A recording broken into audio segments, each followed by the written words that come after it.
Hey runners, thanks for joining me here today at the Ready Set Marathon YouTube channel. I'm so happy that you're here. And remember, we celebrate all runners wherever you're at in your running journey, whether you're training for a marathon now or maybe sometime well into the future and have hopes of that. All right, guys, so Achilles tendonitis is something that plagues a lot of runners, and there's a good reason for that. So when you think about running, you are in flight with both feet off the ground, as opposed to walking where you have one foot on the ground at all times. So as you're in flight and then you come down on one of your feet, it places a huge load on your Achilles tendon, which is this tendon right here, the largest and strongest tendon in your body that connects your calf muscle and then down to the ankle and under the heel. So that transmitted energy or force is being placed on the Achilles tendon. So it's not surprising that many runners are plagued with Achilles discomfort and ultimately other Achilles injuries such as Achilles tendonitis. So in this video, I want to talk to you guys about what I've done since having Achilles tendonitis a couple years ago, what I've done to make sure that it's never returned, and I will continue to do these exercises to make sure that my Achilles tendon stays healthy, and I want to do the same for you. So if you are someone who's currently experiencing pain in your Achilles tendon, then your best bet at this point is to take a break from running, take a rest, ice it, and call your physical therapist. And they're going to be the ones who can help you the most. Obviously, I'm not a doctor. I'm just sharing with you as a running coach something that I know works well in terms of just prevention.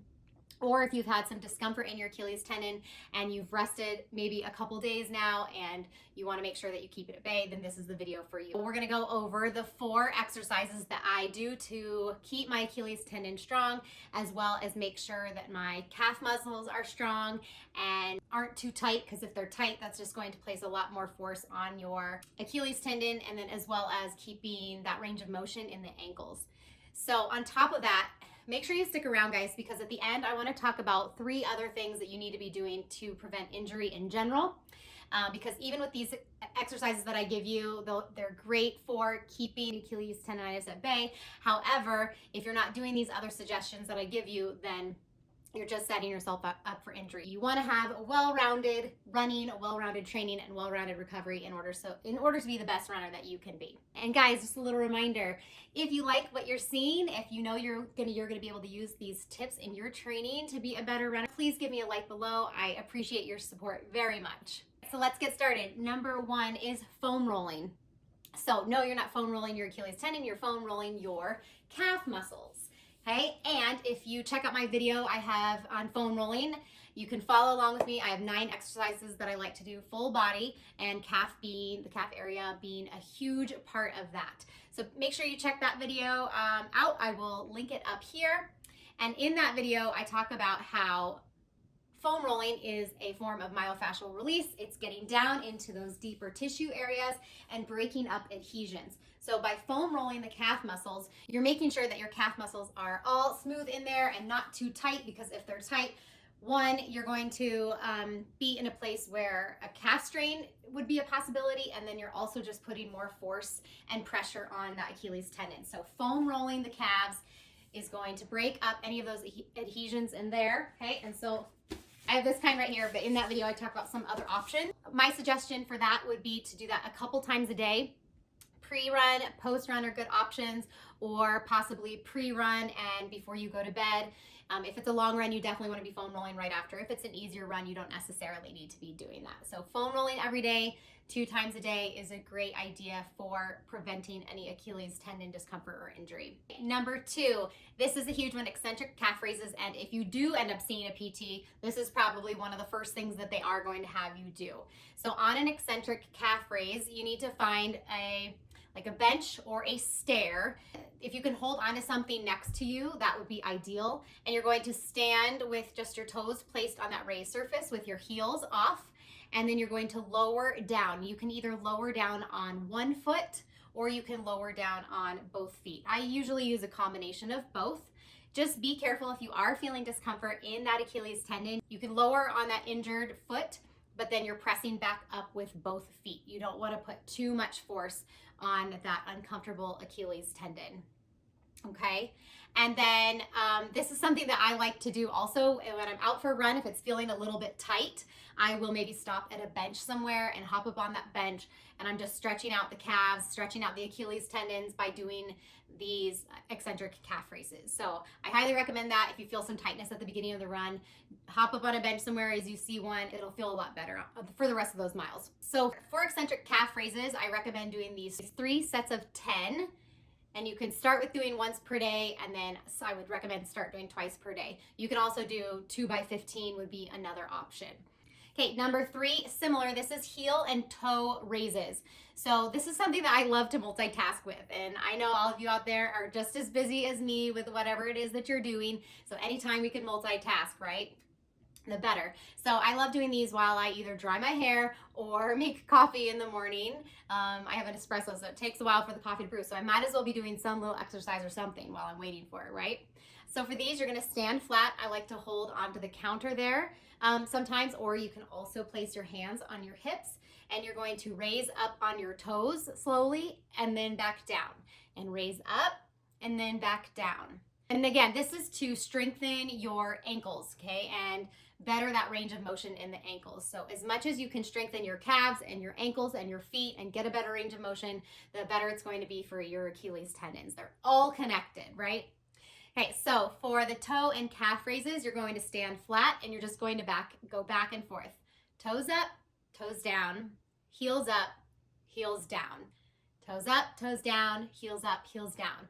Okay, and you can also do these seated, which is great for all those Zoom calls that you probably have, right? Or if you're a student sitting in class or something like that, this is great to do while you're sitting there. Okay, so same thing, you're raising your toes, then raising your heels, raising your toes, raising your heels. And that'll really do a lot of good for you as you do those throughout the day. Again, you can focus on doing 3 sets of 10 for these twice a day, or 2 sets of 15.